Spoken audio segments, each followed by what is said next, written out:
in Charlotte that was the case, but tonight we have to stay the course. You can't pull that card every night. I mean, so it was just we have to take care of the ball. We had 7 turnovers for 10 points in the first half. We played really good defense the first quarter. Second quarter, we didn't play any defense. So just challenging our guys to do what we do and what our expectations are. And obviously, to your point, I think we started out that third quarter on a 30-6 run. Guys were locked in, and our defense was leading to offense. We took care of it in the second half, and that's Denver Nuggets basketball. We've talked about switches being flipped before. Is this just one of those instances where you realize that the team has done this before, where they have kind of kicked into gear and then kind of lean back in the first half and not as frustrated in that sense? What was the question?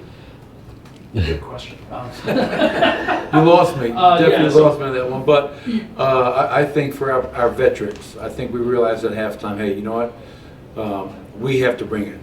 I mean, that team's not just going to go away. You have to put them away. And I think to the starting group, to their credit, they went out there. And I think Nikola especially, I think he became a lot more aggressive in that second half. And that was great to see. He actually looked at the basket, scored, and then we started firing on all cylinders. And when we do that, when we defend, and we have Jamal and Michael and Nikola playing at that level, then we're allowed. It allows us to go on runs like that. So I give our starters credit for, hey man, let's pick it up, and they did. Coach, we've seen Nikola do that before. He only attempted 1 shot in the first half. Is that him just trying to get teammates engaged, involved? I thought it was a couple of different things. I think one, Jamal was aggressive and effective to start, and so he was, getting a lot of those looks. And then the way Nikola is defended in certain nights in the post to double team, and what teams are doing more and more, Vic, is in the pocket. When he catches in the pocket, they're really collapsing. So now it's that shot we've seen him shoot so many times. It's not that easy of a shot now because you have so many people collapsing. So I trust Nikola, but when he's aggressive, even with all that being said, he still has to find a way to be aggressive. And so we started putting him in more pick and rolls, getting him in the pocket, keep the floor spaced and flat, and that's kind of what got him going and helped get the team going as well. Do you or anyone else need to say something to him at halftime of a game like that when he's not looking at the rim as much? No, I mean, it's, again, I trust Nikola. We've got 9 years together, and I was going to keep on calling his number. I mean, I was calling play calls for him. The post-ups weren't yielding field goal attempts because of the double team. So, okay, let's make sure, how do we get him a look? And that's probably the best way to do that is to put him in middle pick and roll and let Jamal find him in the pocket, and then he's shooting or he's facilitating behind it. But Nikola is a great player, and he's going to read the game at a high level and take what the defense gives him.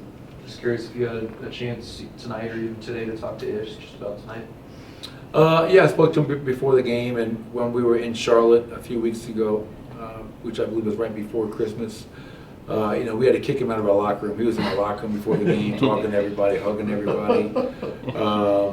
And then tonight, obviously, it's always great. So now we have 2 of those done. I think Jeff, now Ish, we have Bruce coming, I think, this month. And then Thomas Bryant will come when Miami visits. But I think it's always great for those guys to get their moment and their recognition for the impact they had in helping us win.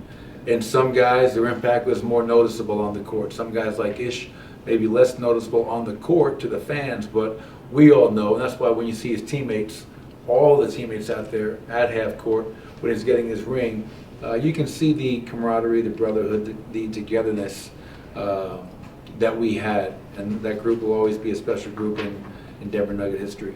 How is AG back? Yeah, he's. I was just talking to him. I think he's pretty good. He was able to get through the game. It was great having him back, and I think 1, he hadn't played since Christmas Day, and 2, he's got stitches in his hand, in his shooting hand. But he said overall he felt pretty good, and it was great to be back out there. So glad he's back, and we'll have a couple of days to get him ready for his next game at Gold State. Was there a defensive player of the game change tonight? Zeke Naji.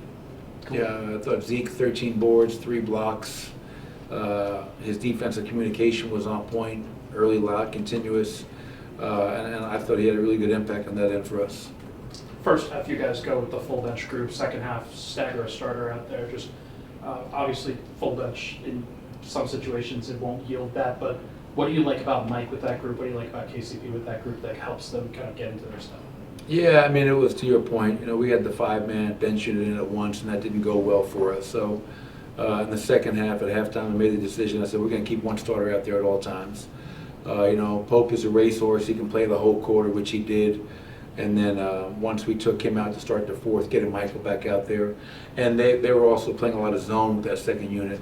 So getting Michael Porter out there as a zone buster. The funny thing is he got great looks that just weren't going down for him. But I thought that fourth quarter group, whether it was with Michael to start or even just all 5 bench guys once they got Julian in for Michael, I thought those guys played well down the stretch in the minutes that they received. One more?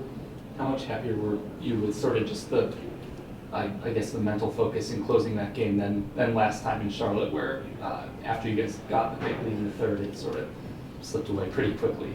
Yeah, I mean, it's always nice when you don't have to put your starters back in, you know, and you can get guys rested for the long season. We played a lot of ball games, so yeah, I was impressed with the group that started the fourth quarter, that it didn't go from 25, whatever it was, down to 13.